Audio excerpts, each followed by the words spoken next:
ayaw mo ihatid kanina si Rocky? Eh, alam mo namang hindi siya fit umuwi mag-isa. Gabi, nagpakalasing yung tao. Panindigan niya naman, oh. Siya pa, hinatid natin siya dito, eh. Think we've done enough? You know, from the way he was acting, dapat kasi shantin mo pa yan, eh. You're overreacting, Simon. Eh, hindi nga na kaya umuwi. Saka teka nga, bakit ba biglang umit ng ulo mo kay Rocky bigla? How can I not? Didn't you see the drunken mess? Rocky, humigop ka muna ng sabaw, oh. Nang mawala naman yung sakit mo. Pagkalasing mo, alam mo na, uminom ka. Ayan. Isa pa.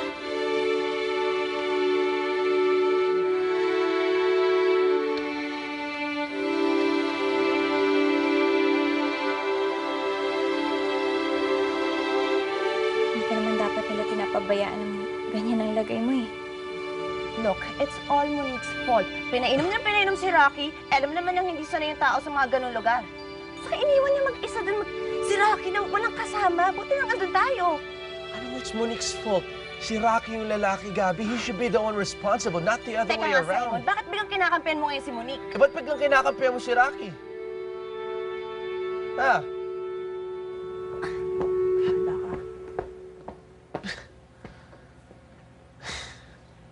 Si Abuela nalasing?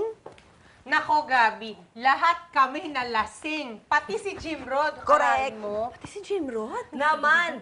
Kaya nga ang init ng ulo ni Senyor Araceli, galit na galit eh. Mama, bakit naman kayo nagpakalasing ng ganon? Eh, gusto ko lang naman magpakasaya ng konti. It's just a harmless videoke party. Harmless? Tingnan niyo nga yung itsura ninyo ngayon, Mama. Tsaka, bakit ba kailangan ninyo magpakasaya ng ganon? Aren't you happy, Mama? Bakit ganun? Parang lahat na lang ata nalalasing. Kagabi, si Rocky lasing. Nagsasayaw sa club. Oh? Oo, pinagtatawanan ng lahat ng tao. Tapos iniwan pa ni Monique. Mag-isa. Eh, paano umuwi si Rocky kung iniwan siya? Hindi, ayun. Inatid namin ni Simon. Kaaway pa nga kami. Ako naman kasi ayaw niya hatid si Rocky. Eh, sigurado hindi naman makakauwi mag-isa si Rocky. Sobrang lasing niya. Eh, di, syempre naawa naman ako. Di hatid na namin. Eh, hindi pa gumigising si Aaron.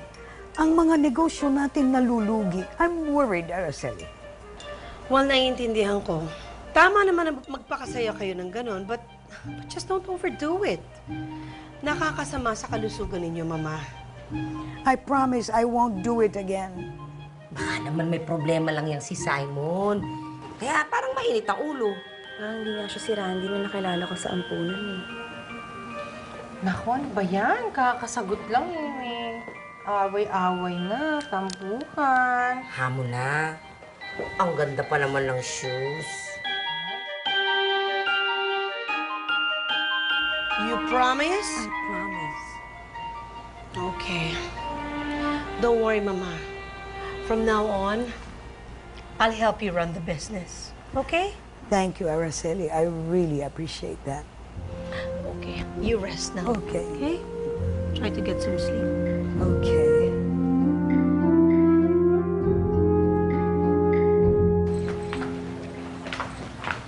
Ma'am Gabi, pasensya na ho kayo. Nalasing ho kasi ako kagabi. It's okay, Rocky. Tsaka, ano po, hindi ko naman po talaga sinasadya na uminom ng ganun. Kasi ho, kinabahan ho talaga ako. Kaya napasayaw ho ako ng ganun. Tsaka, pag napasubo ako, hindi naman po talaga ako sanay doon sa mga ganung lugar. Hindi ko po talaga sinasadya, ma'am. Napainom lang po. Oh my gosh! Alam mo, actually, Franz, magaling naman siya sumayaw eh, in fairness to him. Pero weird ng mga moves niya. Ew, talaga. So turn off. Aliw nga eh. Aliw? Anong nakakaaliw doon? Nakakahiya, no? Everybody was laughing at him. So, ayaw mo na sa kanya? Ayoko na sa kanya. Sobrang na-turn off ako. Ew. Halika na. Ba't kuya, hindi ka ba gumigiling? Simpleng tao lang kasi ako eh. Hindi ako pumupunta talaga doon sa mga ganung lugar. Rocky, I wanna apologize on behalf of my sister kasi iniwan ka niya kagabi sa club. Wala pong problema yun, ma'am. Sanay naman ho ako nang iniiwan eh. Iniwan nga ako ng tatay ko eh. Tsaka yung mga close ho sa akin, iniwan din ako, kaya sanay ho ako.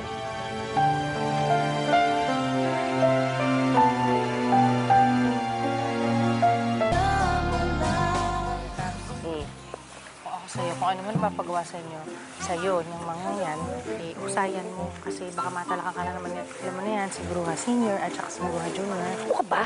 Ingit lang yung mga yan kasi tayo may love life. Ano, may love life tayo? Tayo. Tayo ang may... Oh, kita mo, oh. Kind of guys you must date ang narinig ko. Tayo meron. Ako, may Jim Rod na pinagnanasahan, na si Jim Rod naman nagnanasa sa'yo. At meron ka pang tisoy, ang dami mo nga. Love life ka dyan, ano ba? Oh, totoo naman. Hindi, oh. May mga problema ba kayo? Wala po. Mates. Yes, yes, yeah. Oh. I will call you when I find the right guy to work for you, okay? Okay, bye. Hey! Oh. Di ba ikaw yung kamonte ko na mabangga? Ako nga po. Oh, yes. Anong pangalan mo? Rocky. Ako po si Rocky. Ano, nakapag-usap na ba kayo ni Simon? Hindi pa rin? Best naman. Ano, naghihintayan na naman kayo? Ano ba no, 1 week na kayo? Ang dami na nangyayari sa inyo. Talo niyo pa ang love story ng Romeo and Juliet. Tama! At bilang whirlwind romance to, dahil 1 week pa lang kayo, mag-usap na kayo. Ano ako? Senyorita Araceli, meron po dumating na package para sa inyo po. Oh, thank you, Jim Rod. Ano yan, Mami? O baka, Mami, regalo yung galing kay Tito Ahmed. I hope so, too. Bakit Tito Luluba? Masipag ka pala. Ay, oo naman po. Kasi simula nung bata ako, nagtatrabaho na ako. Kasi yung nanay tsaka tatay ko, iniwan ako. Oh, you mean to tell me you do not have a family, huh? None. Wala po. Ano pangalan ng tatay mo? Alam mo, ang layo na kay Randy na nakilala ko. Eh baka naman hindi talaga siya si Randy. Anong hindi? Hello? Eh, ano pa yung mga pinagsasabi niyo keso may mga absolutely, positively, no doubt forever and ever, chuba, tapos may mga origami pa kayo, may mga maliit na bilog, may mga keso baboy. Kung hindi mga signs, yun, ano yung mga yon? Hello? Yan. Ang hilig niya sa mga sign-sign. Alam mo, Gabi, hindi mo ba nakikita na all your feelings for Simon are all based on signs? But Nini, Simon is my soulmate. Okay. Pwede na kayong pumasok at pumunta doon sa mga kung saan ang mga trabaho ninyo. Come on, Ma, open it. Yes. Guess what? No, I know what it is. I know what it is. Look, it has arrived. Oh my! The power of attorney, special power of attorney. Yung pinagawa natin sa abogado natin.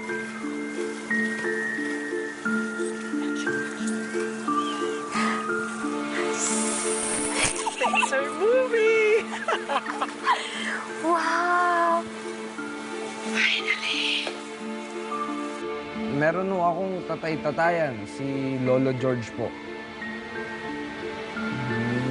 Pareho pala tayo. Ah, ganun ho ba?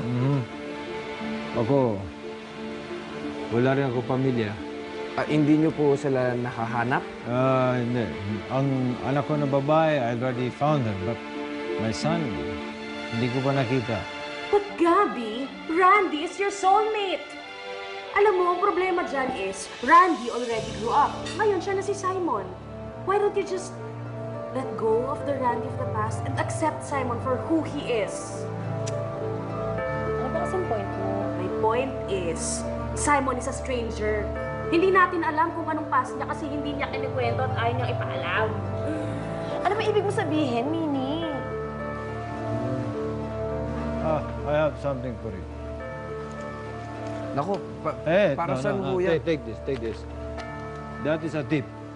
Masyado naman ho malaki to para sa tip. Wala naman akong ginawa para sa inyo. No, Rocky. You know, with your short story, you reminded me how important it is to have a family. Now, with That money, you buy something nice for your family, okay? Okay. And be a good boy. Maraming salamat po. No problem. Salamat. Alam mo, Bes, kung sa bagay may point siya eh. Thank you. Ganito lang yan. Si Randy kilala mo. Si Simon hindi. Meaning, ang love mo si Randy na kilala mo, hindi si Simon na GM now. Kailangan matutunan mo mahalin si Simon. Kung sino siya, di ba? Hindi porket may mga signs, may origami, kesyo chuchu-chuchu, ganito. But ang question is, will you still love Simon for who he is?